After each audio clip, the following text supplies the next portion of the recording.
Sa iba pang balita, nagpatuloy ang DSWD Payment on Emergency Cash Transfer o ECT sa Barangay Kalumpang, General Santos ngayong araw.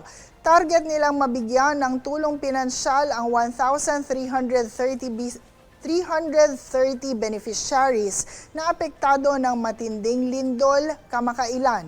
Ang mga pamilyang may partially damaged houses ay tatanggap ng 5,175 pesos. Samantala, ang mga bahay naman na talagang nasira ay makakatanggap ng 10,350 pesos. Layo ng programa ng DSWD sa pangunguna ng DSWD Field Office 12 ng Socsargen na makatulong sa mga pamilya na nasira ang tahanan ng kanila itong maipaayos o makapagpatayo ng panibago nilang matutuluyan.